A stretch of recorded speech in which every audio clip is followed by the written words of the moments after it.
Ladies and gentlemen, boys and girls of the YouTube world, CJ Rose is back in the building. Welcome back to the channel. On Thursday, it will be the beginning of the 2024 NBA Finals between the Boston Celtics and the Dallas Mavericks. Now, we haven't talked about ball a lot on this channel, but I have been paying attention, and trust me, I'm always watching. So we are just going to give our opinions based on what we've seen. Now, I usually bring statistics into these situations at times, but I'm not going to do that. We're just going to go off what we know. All right. So when Jrue Holiday went to the Celtics in the offseason, I sat there and I made a video about it. And I said it simply. The Boston Celtics are going to the NBA Finals. Hell, Boston Celtics may win the championship. Because they acquired Porzingis in a trade. So now they got Jrue Holiday, along with Jason Tatum, Jaylen Brown, Derek White in the starting lineup. They literally had probably the best starting five in the NBA. And it showed. Boston Celtics had the best record in the league heading into the playoffs. First round against the Heat, no Jimmy Butler. They got it done in 5. Round 2 against the Cavs. No Jared Allen for the whole series. And Donovan Mitchell gets hurt in the middle of the series. Boston again takes it in 5. Then they head to the Eastern Conference Finals to take on the Indiana Pacers. Tyrese gets hurt in the middle of the season. I thought he got hurt. I thought he didn't play the whole series, but no, he was hurt. I think he got hurt game 3, I believe. But even with all that, sweep 4-0. Go to the NBA Finals. Jaylen Brown wins Eastern Conference Finals MVP. It's Boston in a nutshell. It's pretty much Boston in a nutshell, right? As for Dallas, they have a more interesting journey because they're coming off a disappointing season last season where they acquired Kyrie. They acquired Kyrie at trade deadline in the middle of the season. They acquired Kyrie, and even with that, they still didn't make the playoffs. Like, they missed the playoffs entirely. They didn't even make it to the play-in. So to say it was disappointing is literally an understatement. So they come into the season doing pretty much exactly the same that they did last season. They're in the middle of the pack. I believe they were like between 4th and 6th the whole time. But it wasn't until trade deadline where Dallas made 2 big moves. Where they acquired Daniel Gafford from the Wizards. They acquired P.J. Washington from the Hornets. And from there, Dallas, cooking. They were cooking. So much that they made it, they stayed between 4th and 6th. They made it to the 5th seed. Head to the playoffs. Where I believe, if I'm not mistaken, I believe Dallas was the underdog in every single series that they played. I believe they were the underdog in every series. Because they had the Clippers once again. Once again, Dallas faced the Clippers. Kawhi was not healthy. He didn't play for a good amount of that series. Paul George and James Harden did as much as they could, but Kyrie and Luka and others led the way. Dallas wins in 6. Okay. All right. Next round, they got the Oklahoma City Thunder. And I thought the Thunder had it here. I ain't going, again, it's just like I said. Dallas literally was probably the underdog in every series. Here they go, facing the Thunder team. They're young. And that youth showed. They showed. Because Luka, Kyrie, and others were able to beat the Thunder in 6. Another 6-game series, okay. And at this point in time, I just didn't know what to think. Because I didn't have Dallas going to the Western Conference Finals. I didn't. I didn't have them going this far in the playoffs. But here they were in the Western Conference Finals, taking on the Minnesota Timberwolves, who make the Western Conference Final for the first time in 20 years. For the first time since Kevin Garnett was on the Minnesota Timberwolves, they make it to the Western Conference Finals against Dallas. And in the first 3 games, Dallas is up 3-0. I'm sitting there thinking, is Dallas about to sweep these Timberwolves? But the Timberwolves able to win game 4. But Dallas destroys the Timberwolves in game 5. I'm not even going to say that. Luka destroyed them in game 5. With that 20-point quarter that he had, that 20-point first quarter he had, it was over after that. Minnesota was down damn near 30. Damn near 40 at a point. Damn near 50. It was a bad game. But then, right then and there, the Mavericks win the Western Conference Finals, and they're headed to the finals for the first time since 2011. Luka's making his first NBA Finals. Kyrie making his first NBA Finals since 2017 when he was on the Cavs with Braun. This is not the NBA Finals I expected, but I really feel like this is going to be fun, regardless of it. I feel like this is going to be a fun finals. Now, here's the thing about this series. I don't know what it comes down to. For Boston, it may come down to their bench depth. Their bench depth. Because Boston's bench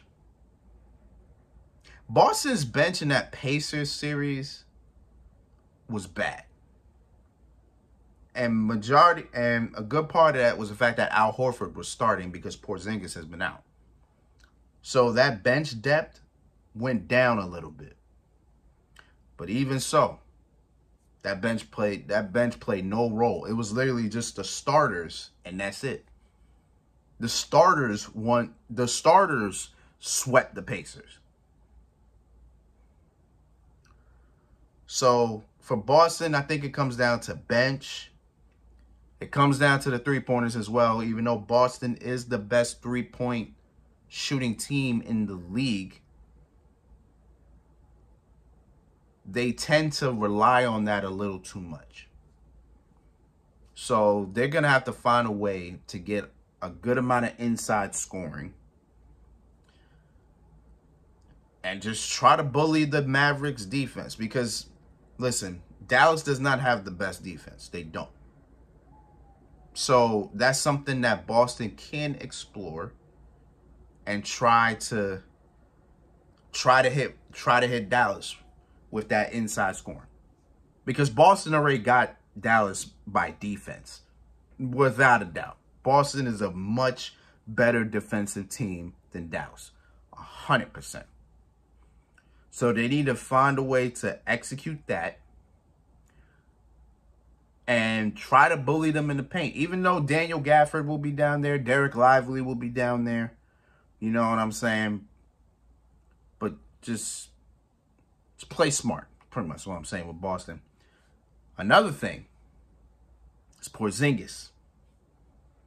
Porzingis has not played in the last 2 series. He hasn't played for a while. Boston has been cooking without Porzingis. So, how does Porzingis incorporate himself into what's going on? Do we put him back in the starting lineup? I wouldn't say bench him. See, that's the thing. I wouldn't say... I know that was an option here and there. Like, oh, let's just bench Porzingis because he hasn't played in a while. But I'm like, I wouldn't play heavy minutes with Horford either. You gotta understand that. Like, Horford's old. There's not a lot of mileage there. So I wouldn't play that many minutes with Horford. I would just give Porzingis as much as he can possibly handle. But I think with Porzingis, I think that's a big deal. I think that's a big thing regardless. You know what I'm saying? Boston has not been playing for almost 2 weeks. They should be healthy and ready to go. So that's just something that I guess Boston has to think about. So it's their bench, 3-point shooting, get more inside scoring, and how is Porzingis going to impact the Celtics, pretty much. For Dallas,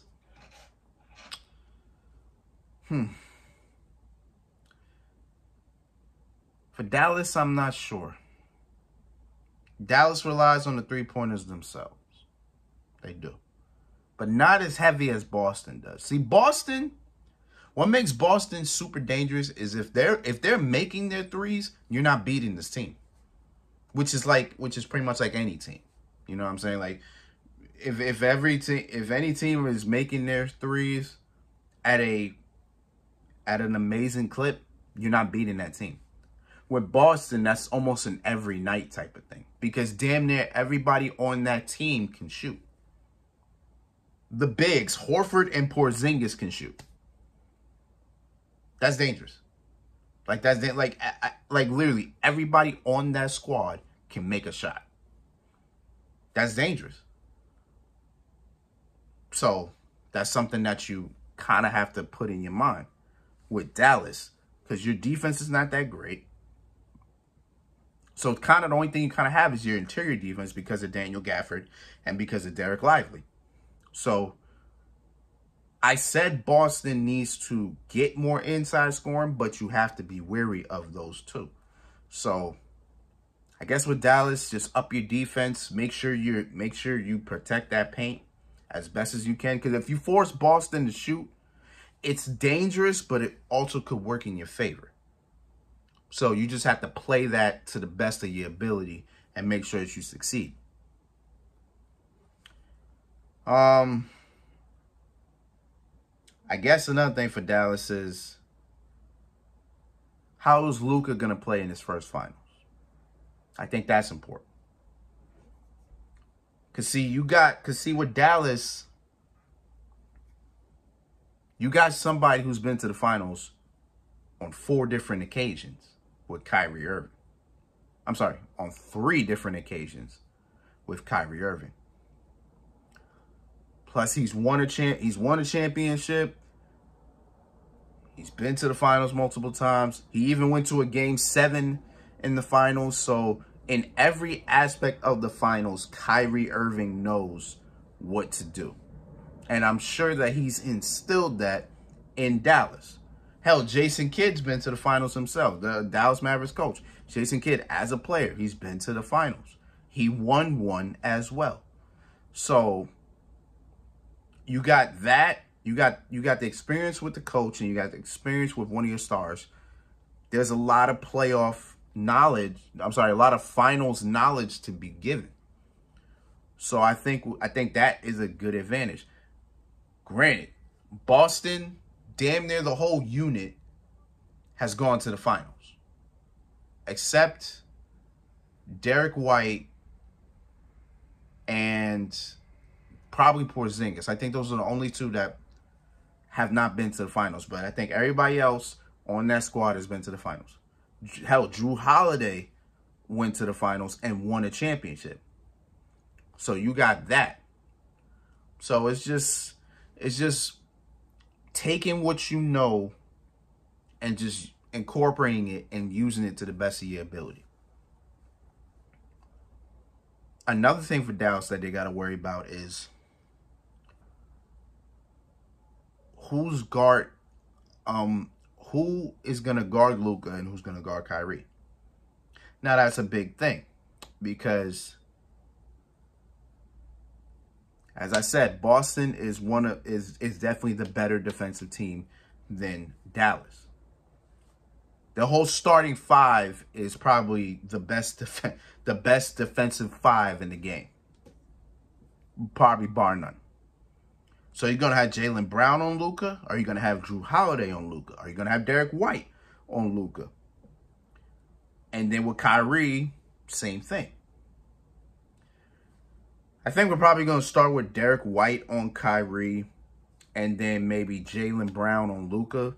And then from there, we just see how that plays out. I'm sure they're going to switch the matchups a lot. Maybe Jason Tatum will guard Luka and Kyrie here and there.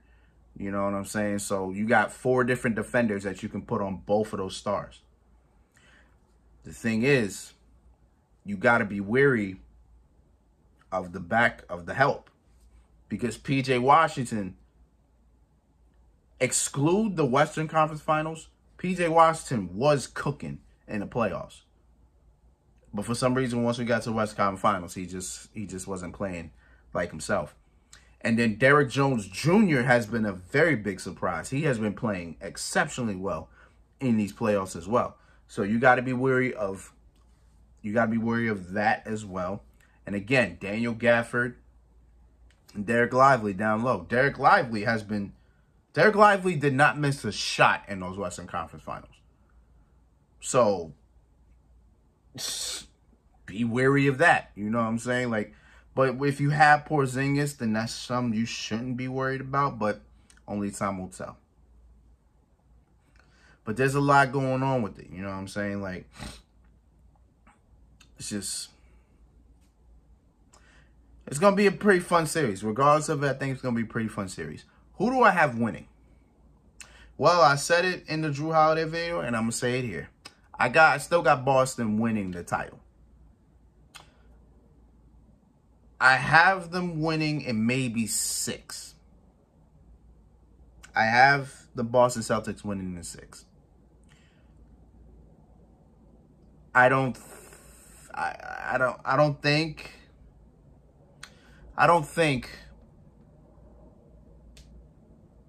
Can Dallas take this to 7? They may be able to take it to 7, possibly, maybe. But I guess only time will tell with that. But I do have Boston winning in 6. Yeah.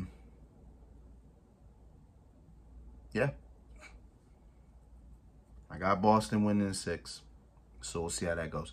Oh, there's another thing that we do need to talk about. And it's actually the Boston Celtics captain, Jason Tatum. So we're not sure about the Jason Tatum we're going to get, because 2 years ago, Jason Tatum was very passive in that finals appearance against the Golden State. I mean, game 1, he had, 14 assists, I believe? So Tatum didn't really score the ball that well. And hell, even in the Eastern Conference Finals, Jaylen Brown got Finals MVP. But Jason Tatum had the better numbers. But the only reason why Jaylen Brown got it is because of his efficiency. Jaylen Brown was a little bit more efficient scoring the ball than Jason Tatum was. I think Jason Tatum was dropping almost like 30-something% from the three-point line. He really wasn't scoring the ball that well. Jaylen Brown was scoring the ball that well. So that's why he got the finals MVP. So we're going to see how Jayson Tatum does in his second finals. I'm expecting it.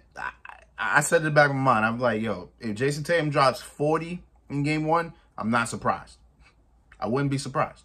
Not at all.